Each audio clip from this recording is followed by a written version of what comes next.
जनता Janardan SIR form भरने में ढेर सारी कठिनाई हो रही है। उसके लिए मैं आपको एकदम सटीक जानकारी दूंगा, जिसमें आपको एक ही बार में पूरा फॉर्म फिल हो जाएगा और बीएलओ और जनता लोगों की समस्याओं का हल किया जाएगा।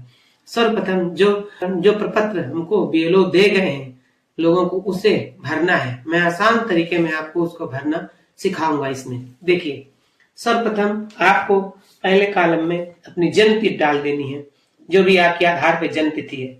उसके बाद यहाँ पर आपको अपना आधार नंबर यहाँ पर आपको अपना डालना है। फिर इसके बाद जो है आपको मोबाइल नंबर, इस पे अपना करंट मोबाइल नंबर जो चल रहा है वो मोबाइल नंबर आपको इसमें डाल देना है। इसके बाद आपको अपने पिता का नाम या माता का नाम जो भी आपका है वो आप इसमें डाल सकते हैं।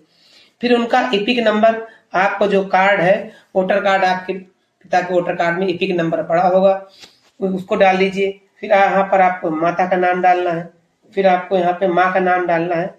माता के नाम के बाद उनका एपिक नंबर डाल देना है, जो भी उनके वोटर कार्ड में पड़ा होगा वो नंबर इसमें डाल देना है। फिर इसमें पत्नी, अपने पति का नाम डालना है। फिर उनका यहाँ पर एपिक नंबर डाल देना है, वोटर कार्ड में जो भी होगा वो डाल देना है। उसके बाद नीचे फॉर्म के 2 कॉलम है। यदि आपका नाम 2003 के वोटर लिस्ट में है तो आपको ये वाला फॉर्म भाग भरना है। अगर आपका 2003 के वोटर कार्ड में नाम नहीं है तो आपको यहाँ पर अपने सगे संबंधी, माता पिता, बाबा दादी और नाना नानी, इन 6 रिलेशनों में से एक को भरना है। मान लेते हैं कि हमारा नाम 2002 के वोटर कार्ड में था, तो यहाँ पर हमें सबसे पहले मतदाता का नाम, उसके बाद मतदाता का एपिक नंबर डालना है यहाँ पर। फिर उसके बाद जो है अपने माता या पिता का या पत्नी और पति का नाम यहाँ पर डाल देना है। फिर उसके बाद जो है इसके बाद उनसे संबंध, कि वो आपके पिता हैं कि आप पत्नी हैं, वो यहाँ पे फिल करना है। उसके बाद जो है आपको जिला डाल देना है।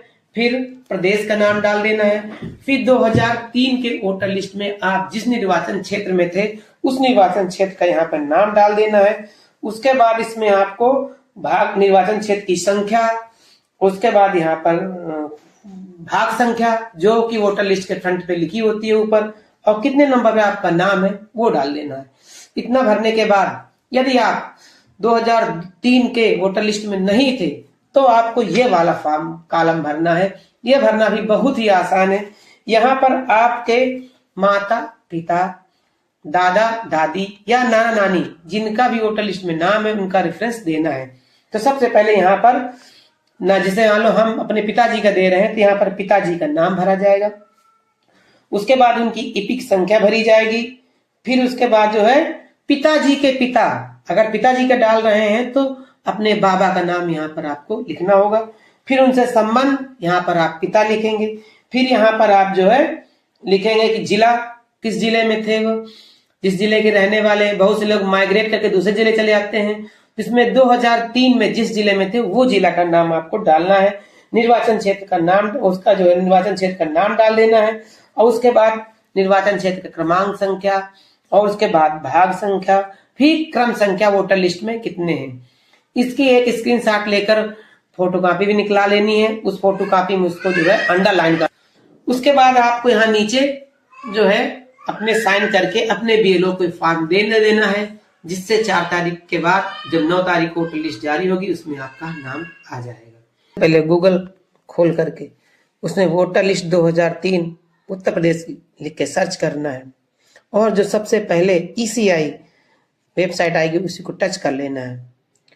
उसको टच करने के बाद अंतिम SIR ई रोल खोजें, उसको टच कर लेना है। फिर उसमें अपना राज्य सेलेक्ट करना है। जैसे उत्तर प्रदेश में हैं हम रहने वाले, तो उत्तर प्रदेश को हम पहले सर्च करेंगे। उसके बाद उसे देखेंगे खोल करके, तो उसमें एक इस तरह का स्क्रीन आपके सामने आ जाएगा। इसमें आपको अपना जिला चुनना होगा। जिस भी जिले पे हैं आप उस जिले को आप टच कर लेंगे। जैसे मैं फतेहपुर से हूँ तो फतेहपुर को मैंने टच कर लिया। फिर उसके बाद जो है AC चुनना है, तो AC वाले को जैसे टच करेंगे तो उसमें जैसे फतेहपुर, बेनकी, हंसवा, जहानाबाद, खागा, किशनपुर, जो भी आपकी विधानसभा है आप उसको चुनिए। जैसे मेरी बेनकी है, मैंने बेनकी को चुन लिया। जैसे मैं विनती को चुनता हूँ वैसे ही एक इस तरह का इंटरफेस हमारे सामने खुल के आता है। इसमें हमको अपने गांव का जो सेंटर है उसको देखना है, तो कई पेजों में होती है, उसको 2 नंबर 3 नंबर जिस भी में आपको मिल जाए। जैसे मेरा तो प्राथमिक विद्यालय पहुर है, तो जैसे मैंने ये प्राथमिक विद्यालय पहुर को टच किया, वोटर लिस्ट यहाँ से डाउनलोड जाती है और इसको हम इस डाउनलोड वोटर लिस्ट को इसमें कैप्चा डालते हैं। कैप्चा डालने के बाद ये इस तरह से खुल जाएगी। इसमें ऊपर निर्वाचन क्षेत्र का नाम, भाग संख्या और ये सब लिखी रहती है। इसको खोल करके पे हम नीचे स्क्रॉल करते जाते हैं और अपना नाम देखकर, क्रम संख्या देखकर उसको हम वहां पर नोट कर लेते हैं। इस तरह से खूब आसानी से हम FIR फॉर्म भरने के लिए 2003 की वोटर लिस्ट खोल सकते हैं। Okay, thank you. मेरे चैनल को सब्सक्राइब कीजिए, ज्यादा से लोगों पर और शेयर कीजिए। थैंक यू, धन्यवाद।